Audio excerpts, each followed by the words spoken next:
بسم الله الرحمن الرحيم الحمد لله الذي جعلنا من المتمسكين بولاية أمير المؤمنين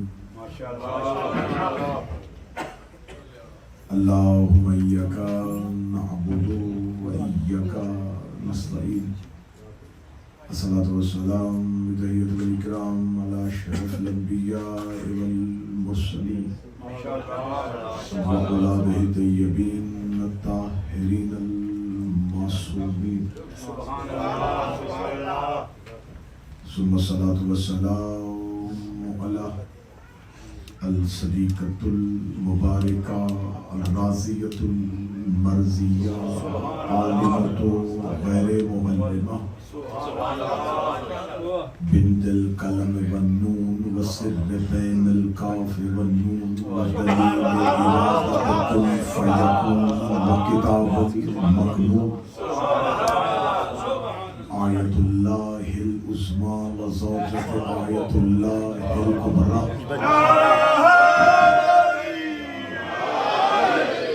وحافظة النبوة وناشرة الولاية أم الكتاب أم القرآن أم الأنوار أم المعصومين أم العلوم أم الهدى أم الحسن أم الحسين أم المحسن أم العباس وأم أبيها السيدة فاطمة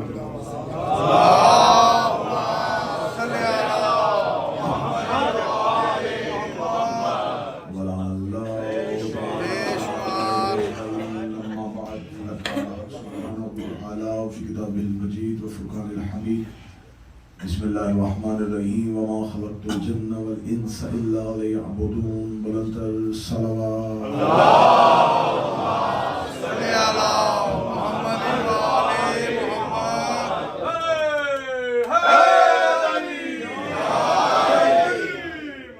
دعا ہے کہ مالکان ذکر بندگان ذکر کا وارثان ذکر کی بارگاہ میں پیش ہم قبول فرمائے آقا ذاتی اس عبادت کا بہتر سے بہتر اجر عطا فرمائے آمین بانیان مجالس حاضرین مجالس کی توفیقات خیر میں اضافہ فرمائے الہی آمین آقا ذاتی ہم تمام کا معصومین علیہ السلام کی بارگاہ میں اس ذکر کے توسل سے پیش ہونا جتنی بھی ہم حاجات رکھتے ہیں جو ہمارے حق میں بہتر ہے بنت رسول کے حق کا واسطہ ہمارے بارگاہ میں قبول فرمائے خمسہ کی الوداعی مجلس ہے ہم سے کوئی کوتاہی ہوئی کوئی غفلت ہوئی تو ہمارا آقا ہے وہ معاف فرمائے ہم سے پوچھے کا حق ادا نہ ہوا مولا ہمارے آنسو ہمارا گریہ ہماری آہ و بقا اپنی بارگاہ میں منظور فرمائے وارث زمانہ کے ظہور میں تاجر فرمائے دعاؤں کی قبولیت کے لیے مل کے ممکن حد تک بلند صلوات اللہم صلی علی محمد وآل محمد اجازت ہے میرے لیے انتہائی عزت افزائی کی بات کہ جہاں آپ تمام مومنین اس کثیر تعداد میں شریک ہو رہے ہیں مجالس میں وہاں پر اہل علم حضرات جو ہے وہ زینت مجلس ہے میری مراد سرکار حضرت علامہ جوید آپی صاحب سایہ قوم کے سر پہ سلامت فرمائے انتہائی علمی خاندان کے چشم و چراغ عرصہ دراز سے مانچسٹر میں آپ کے سامنے ذکر والے محمد تلاوت کرتے ہیں مولا ان کی زبان میں مزید تاثیرات ان کو صحت کے ساتھ زندگی گفتگو آج بالکل اپنے آخری مرحلے پہ ہے گفتگو ہے آقا مولا سید الساجدین علیہ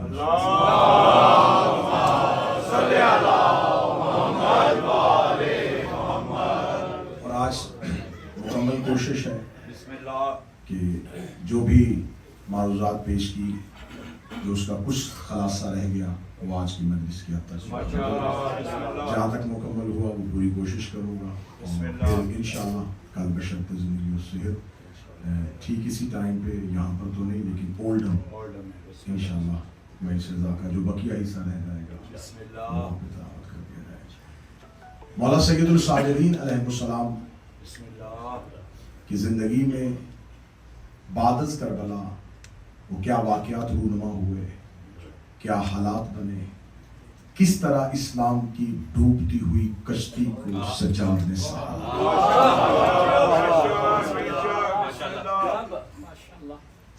ملوکیت کے تھپیڑوں سے،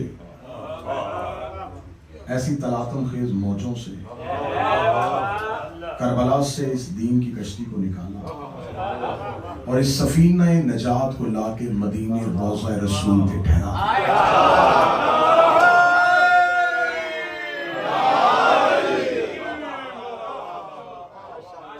جسے آج مورخ بیمار کربلا کہتا ہے، اس نے مدت کے بیماروں کو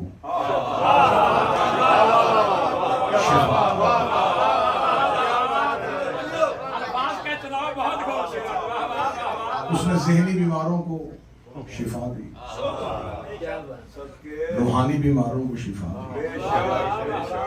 مولا سید الساجدین نے پھر کربلا کے بعد جتنی جنگ لڑی عباس کی طرح خاموش ہو کے لڑی۔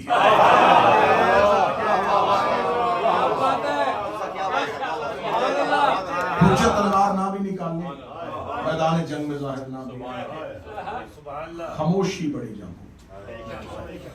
مولا سید الساجدین کی خاموشی ملوکیت کی موت تھی۔ کل گفتگو یہاں تک پہنچی کہ دعاؤں کے ذریعے غلاموں کو آزاد کریں، پیدل حج کر کے۔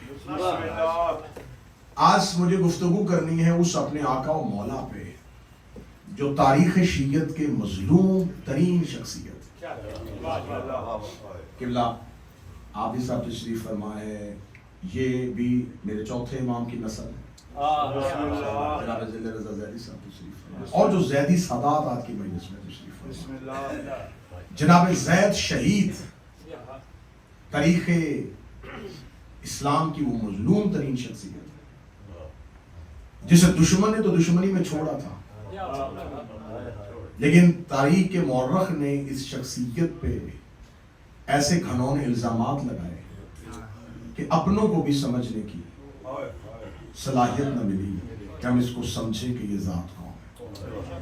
کچھ شخصیات اہل بیت علیہم السلام کے خاندان میں ایسی ہیں جنہوں نے وقتی طور پر الزام لے لیا لیکن حجت کو محفوظ کیا۔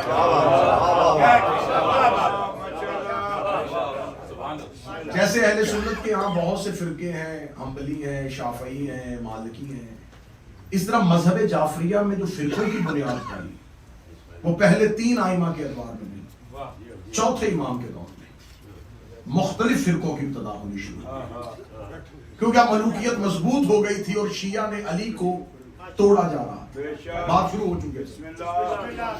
وہ شیعہ نے علی کی طاقت سے واقف تھے کہ اگر یہ ایک جگہ پہ اکٹھے ہو جائے تو ایک شیعہ 10,000 بنی امیہ کے نمک خاروں سے بہتر تھا۔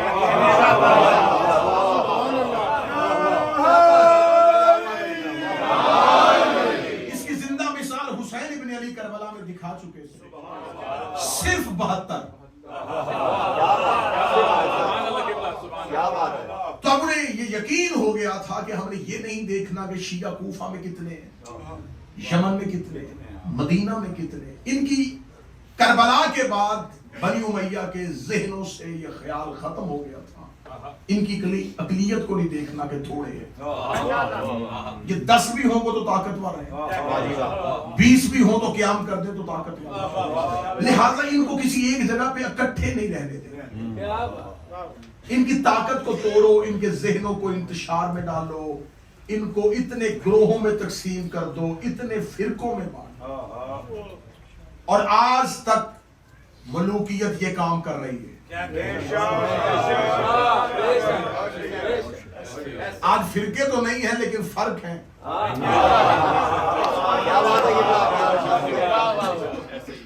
اب وہ ظاہری طور پہ تو کوئی ملوکیت نہیں ہے، کوئی حکمران نہیں ہے، لیکن اب ذہنوں کے اندر وہ ملوکیت آ گئی۔ ملوکیت کیا تھی؟ وہ یہ کہتے تھے کہ اسلام کو بادشاہت میں بدل دیں، شاہی میں بدل دیں، اپنے حکم کے ساتھ اسلام کو چلائیں۔ اب اگر بنی امیہ کے بادشاہ نہیں ہیں تو جس کے پاس اختیار آ جاتا ہے وہ چاہتا ہے کہ اب میری ہی بات چلے. تو اب ملوکیت درباروں سے نکل کے امام بارگاہوں تک بھی آ چکی ہے.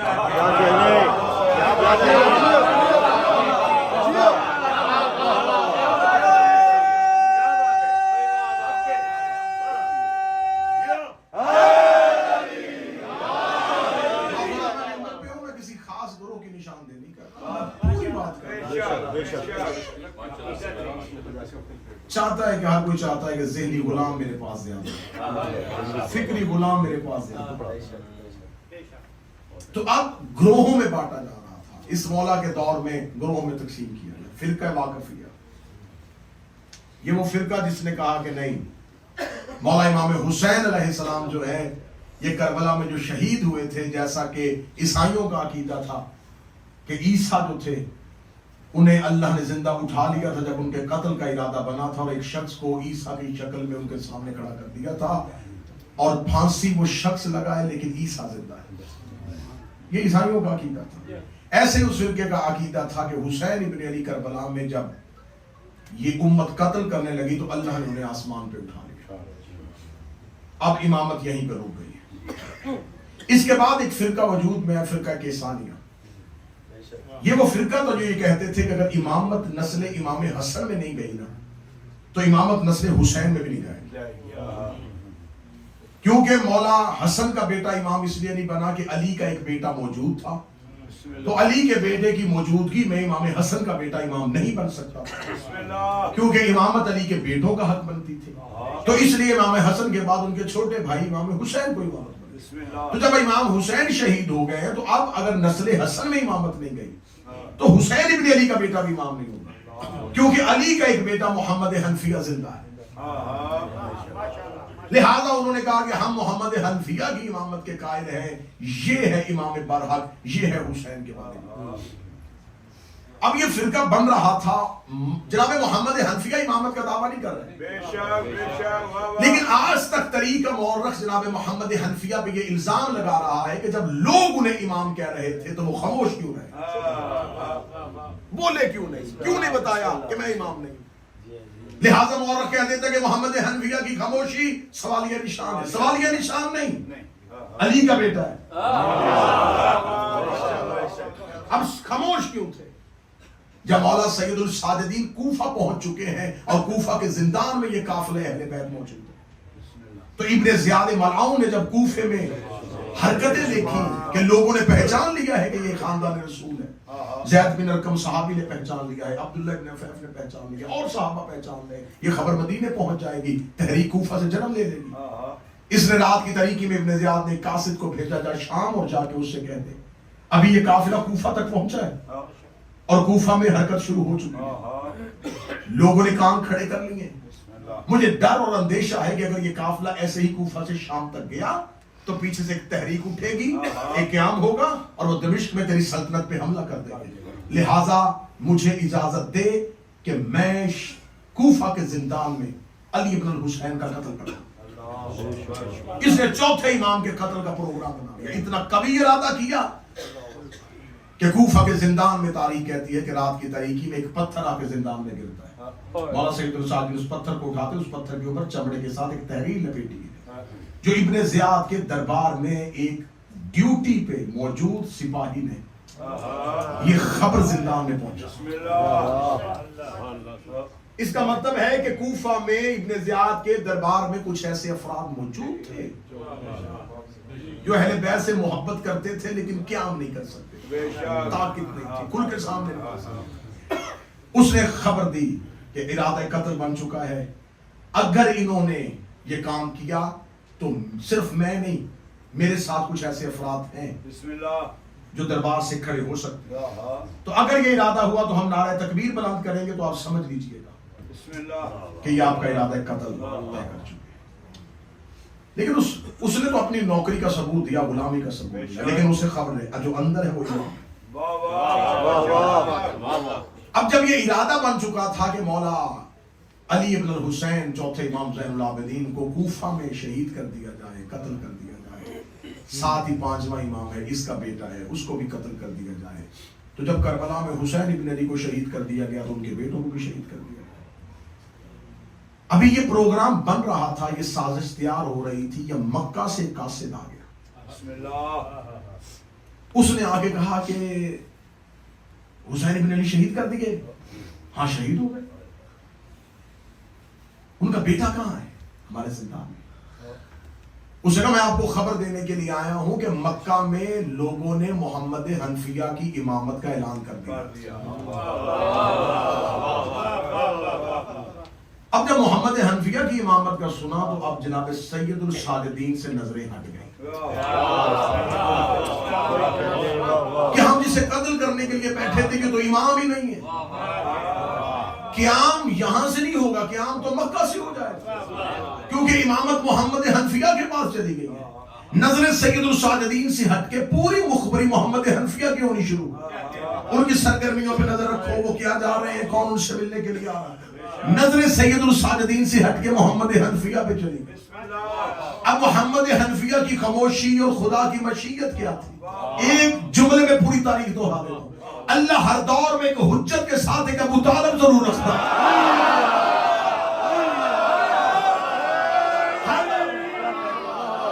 ایک حجت کے ساتھ ایک کردار ابو طالب ہوتا جو مظلوم تو بن جاتا ہے۔ آج تک مورخ ڈھونڈ رہا ہے وہ واقعہ بتاؤ جب ابو طالب نے کلمہ پڑھا تھا، یہ واقعات ڈھونڈ رہے ہر وہ کلمہ پڑھ رہا تھا۔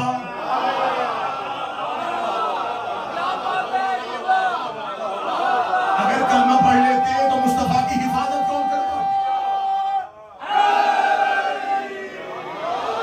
اگر کلمے کا اعلان کر دیتے تو کلمے کی حفاظت کون کرتا؟ انہوں نے مورخ کو اپنے اوپر قلم اٹھانے میں مجبور کر دیا، مظلوم ہو گئے، شخصیت متنازع ہو گئی، لیکن نبی بچا دیا۔ جناب محمد حنفیہ نے شخصیت متنازع کر دی، لیکن مولا سجاد کو بچا دیا۔ لوگ آئے اور خاموش، جناب محمد حنفیہ کچھ نہیں کہہ رہے، حسین بن علی کا حکم ہے، خاموش رہے۔ اب بول بھی نہیں سکتے، بات کیوں کریں، کیسے کریں گے؟ امام سے اجازت لیے بغیر بات نہیں کر سکتے، اور امام یہاں پر ہے نہیں۔ امام موجود ہوں گے، امام بتائیں گے کہ اب آپ نے یہ کرنا ہے تو وہ کریں گے۔ علی کا بیٹا بھی ہو تو حکم امام کے بغیر نہیں چلتا۔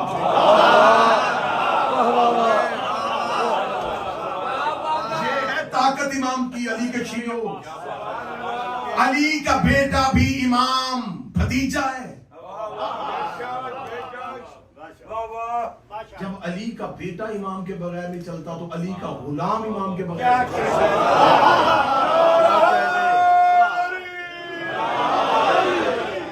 اب جناب محمد حنفیہ بالکل خاموش ہے، لیکن جب سید الساجدین واپس آتے ہیں اور واپس آ کے اب محمد حنفیہ سکوت کو توڑ دیتے ہیں۔ جب پہلا ہی حج کا موقع آتا ہے، جناب محمد حنفیہ بھی ہیں اور جناب سید الساجدین بھی۔ لوگ کہتے ہیں خطبہ تو محمد حنفیہ ہی دیں گے کیونکہ امام یہ ہیں۔ کچھ لوگ کہتے ہیں علی بن حسین امام ہے، اس سے پہلے کہ تلواریں نکلتی محمد حنفیہ خیمے سے باہر آئے، کہنے کہ مسلمانوں کیا کر رہے ہو؟ ہماری امامت پہ جھگڑ رہے ہو کہ میں امام ہوں یا میرا بھتیجا، تو اس میں تم کیوں جھگڑ رہے ہو؟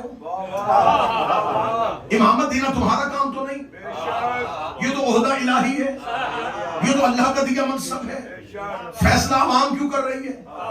اب یہ پیشکش جناب محمد حنفیہ نے خود کی ہے۔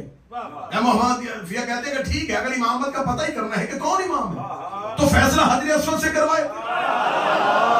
میں بھی سلام کرتا ہوں، میرا بھتیجا بھی سلام کرے، جس کے سلام کا جواب۔ محمد حنفیہ نے سلام کیا، حجر اسود خاموش۔ سید الساجدین نبی لب کھولے، حجر اسود نے حرکت کی، محمد حنفیہ نے ہاتھ پکڑا، ہاذا امام ہے، یہ میرا بھی امام ہے، یہ تمہارا بھی امام ہے۔ صدر کہوں محمد حنفیہ نے سجاد کے لیے دوسری غدیر سجائی، اس علی کا اعلان کیا ہے، یہ نام ان کا کیا ہے؟ محمد، اور ان کا نام کیا ہے؟ علی۔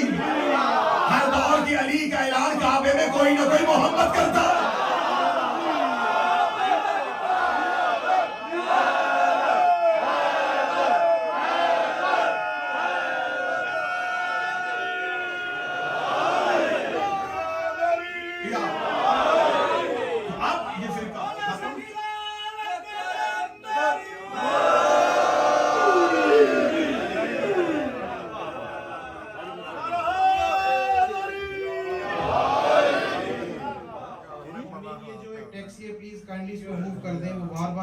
رہے ہیں مجلس کا ماحول ڈسٹرب ہو رہا ہے, اب میں کیا کر سکتا ہوں. یہ EOI8YJD EOI8YJD یہ جس کی بھی گاڑی ہے لہٰذا سے اس کو موو کر کے وہ باہر, بہت زیادہ پریشانی ہو رہی ہے. پر محمد اہل بیت محمد صلوات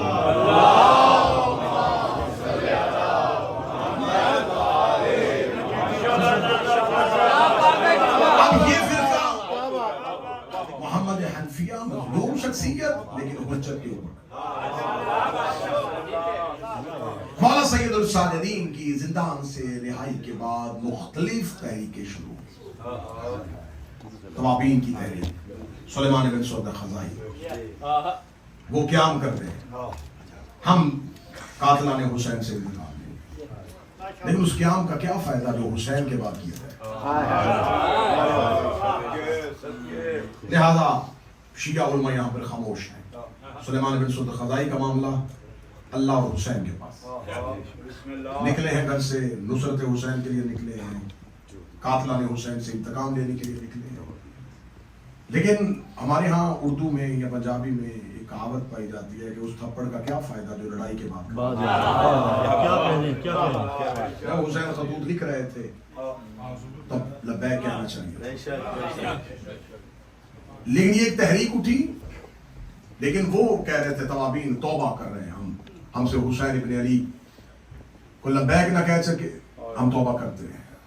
لشکر کا نام بھی توبہ کرنے والے رکھا, قیام کیا, بڑی جلدی قیام اور بڑی جلدی یہ تحریک ختم ہوئی. زور آور تحریک جناب مختار کی. اب جناب مختار کے لیے آج کے دور کے کچھ شیعہ ممبروں پہ جناب مختار کے خلاف زبان کرتے ہیں, ان کے کردار کو اب پھر متنازع بنانے کی کوشش کی.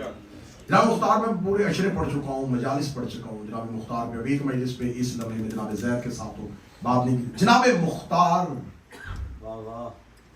وہ شخصیت ہے جو اہل بیت کی دعا ہے. میں ٹھیک کہہ رہا ہوں, دعا ہے. مولا امیر المومنین کی دعا بھی ان کے ساتھ, رسول اللہ کی دعا بھی, سید الساجدین ان کو دعا دی. خدا مختار کی جزائے خیر, اس نے ہمارے قلوب کو ٹھنڈا کیا, اس نے ہمارے دلوں کو ٹھنڈا کیا. لیکن اب جناب میں نے کل بھی کہا تھا جناب سید الساجدین پہ نظریں ہیں سپاہیوں کی, لیکن جب جناب مختار قیام کے لیے اٹھتے ہیں تو اب جناب سید الساجدین سے جب اجازت لینے کے لیے آتے ہیں تو مولا کہتے ہیں کہ یہ اختیار میں نے اپنے چچا محمد حنفیہ کو دیا, آپ ان سے اب محمد حنفیہ کی طرف ان کو مائل کر دیا. لیکن اندر سے مولا سید الساجدین کی اجازت صاحب کو, یہ کیسے ہو سکتا ہے کہ جناب سید الساجدین کی مرضی نہ ہو اور محمد حنفیہ کی مرضی؟ لیکن یہ وسیلہ ہے, محمد حنفیہ وسیلہ ہے, یہ نائب ہے امام جو عوام تک امام کی رائے پہنچا رہے ہیں. جناب مختار کو جناب محمد, اب یہ پہلی تحریک ہے, یہ بھی زور آور ہوئی, بڑی کامیاب تحریک ہوئی جناب مختار کے. پھر ایک تحریک اٹھی ہے جسے جناب زید نے شروع کیا. اب ایک تو غلط فہمی عام انسانوں کے ذہن میں یہ ہوتا ہے کہ زیدیہ تو فرقہ ہے جو جناب زید کو امام کہتا ہے, اور وہ یہ کہتے ہیں کہ جناب زید نے کیونکہ قیام کیا تھا اور جناب امام محمد باقر نے قیام نہیں کیا تو پھر امامت جو ہے جناب زید کے پاس ہے. تو کچھ عام شیعہ یہ سمجھتے ہیں, اکثریت نہیں, عام سادہ شیعہ یہ سمجھتے ہیں شاید زیدی اور زیدیہ ایک ہی ہوتے ہیں. یہ غلط ہے. زیدی نسل ہے جناب زید کی. ہندوستان میں زیادہ آبدی سادات پائے جاتے ہیں. یہ مولا سید الساجدین کے جو باقی بیٹے ہیں جناب محمد باقر, ان کے علاوہ ان کی جو نسل ہے وہ آبدی سادات, جو خصوصاً جناب زید سے جن کا شجرہ ملتا ہے وہ زیدی سے. تو زیدی نسل ہے, زیدیہ فرقہ ہے. اب جناب زید جو ہیں ان کے بارے میں رسول اللہ نے, ابن عساکر نے ایک روایت لی ہے, اور وہ روایت ہے حضرت حذیفہ یمان سے. حضرت حذیفہ یمان کہتے ہیں کہ میں رسول اللہ کی بارگاہ میں گیا تو زید ابن حارثہ رسول اللہ کے سامنے بیٹھا تھا. تو رسول اللہ نے زید ابن حارثہ کو قریب بلا کے کہا کہ تیرا ہم نام میری نسل سے ایک بیٹا ہوگا جو مظلومیت کے ساتھ مارا جائے گا. یہ کہنے کے بعد رسالت مآب نے کہا اے زید ابن حارثہ میں تیرے نام کو اس کے نام کی وجہ سے تم سے پیار کرتا ہوں. اب یہ میں نے اہل سنت مصادر سے یہ ریفرنس دیا ابن عساکر نے اس کو لکھا. دوسری روایت ہے حضرت ابو ذر غفاری سے. حضرت ابو ذر غفاری کہتے ہیں میں ایک دفعہ رسول اللہ کی بارگاہ میں گیا تو رسول اللہ رو رہے تھے. میں نے گریہ کا سبب پوچھا کہ آپ کے رونے کی وجہ, تو رسول اللہ نے فرمایا کہ ابو ذر میری نسل سے ایک بیٹا پیدا ہوگا جس کا نام زید ہوگا. اس کو انتہائی مظلومیت کے ساتھ قتل کیا. میں اس کی شہادت پہ گریہ کر. رسول نے 2 شہیدوں پہ شہید ہونے سے پہلے گریہ کیا, یا حسین ابن علی پہ کیا ہے یا زید ابن علی پہ. یہ ہے جناب زید کا مقام رسول اللہ کی اہل سنت کے ریفرنس. دوسری غلط فہمی میں دور کروں. دوسری غلط فہمی یہ ہے کہ جناب زید کی والدہ کا تعلق, جیسے میں نے ایک پڑھا کہ جناب مختار نے ایک کنیز بھیجی اور وہ یہاں پہ آ کے انتہائی کنفیوژن. جناب مختار جناب زید کی والدہ کو لے کے تاریخ بڑی خاموش ہے. بس روایت یہاں سے شروع ہوتی ہے کہ جناب مختار نے ایک کنیز کو بھیجا جو ایک سندھی عورت تھی اور وہ انتہائی پارسہ تھی, انتہائی پاکیزہ تھی, اور وہ مولا سجاد کی بارگاہ میں ہدیہ کی گئی. مولا سجاد کے گھر گئی, مولا سجاد نے ان کے ساتھ عقد کیا اور وہ جناب زید کی ماں کی. میں جتنی دیر اس ریسرچ پیپر کو تیار کرتا رہا جو میں نے 3-4 سال پہلے جناب زید پہ تیار کیا, تو میں اس روایت پہ آگے بڑا کنفیوز تھا کہ اتنی عظیم شخصیت کی ماں اور اس کے آنے کا رستہ جو ہے وہ جناب مختار کے ساتھ. 2 روایتیں مجھے مل گئی ہیں, وہ میں روایت ممبر سے پڑھی اور دونوں روایت بڑی مشہور ہے. ایک ناسخ التواریخ میں شیخ صدوق نے نقل کیا. اب شیخ صدوق مذہب جعفریہ کا معتبر. ایک عبد الرزاق الموسوی نے اس روایت کو نقل کیا سید طاؤس کے ساتھ. یہ دونوں روایت یہ کہتی ہے کہ مولا سید الساجدین نے ابو حمزہ سمالی, کتنا معتبر صحابی ہے جس کے نام دعا ہے ابو حمزہ سمالی. ابو حمزہ سمالی کہتا ہے کہ میں نے حج کے دنوں میں مولا سید الساجدین نے مجھے اپنے خیمے میں بلایا اور بلا کے ابو حمزہ میں نے رات خواب دیکھا ہے. میں نے خواب دیکھا ہے کہ اللہ نے جنت سے ایک حور اتاری ہے جس کا عقد خدا نے میرے ساتھ پڑھا, اور میں خواب میں دیکھ رہا ہوں کہ ایک کونے سے آواز آ رہی ہے کہ تیرا بیٹا زید تجھے سلام دے رہا ہے.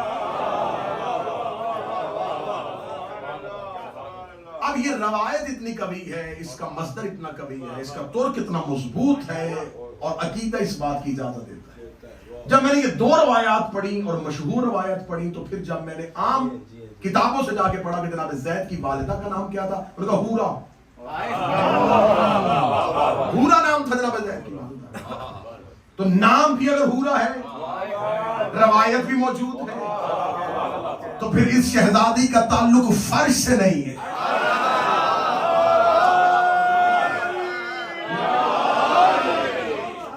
اور اس گھر کی کنیزیں رہتی ہی عرش میں.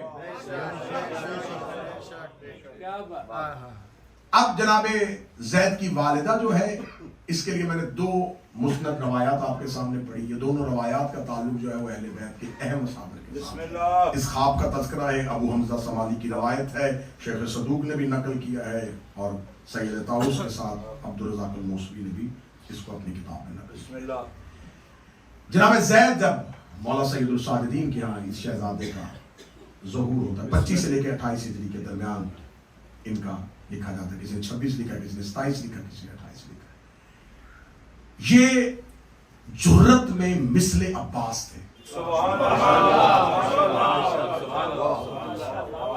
مثل حضرت عباس تھے, بہت شجاع تھے, بڑی جرت والے تھے. آپ نے بہت مشہور ایک ضرب المثل سنی ہوگی, اور بہت لوگ اسے مختلف ناموں کے ساتھ منسوب کر دیتے. کوئی کہتا ہے یہ شیخ سعدی کی ہے, کوئی کہتا ہے یہ فلاں کی ہے.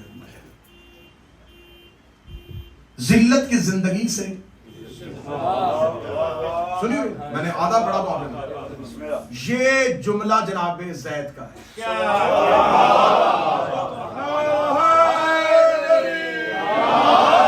یہ جناب زید کا صرف قول نہیں ہے, یہ جناب زید کا نعرہ ہے.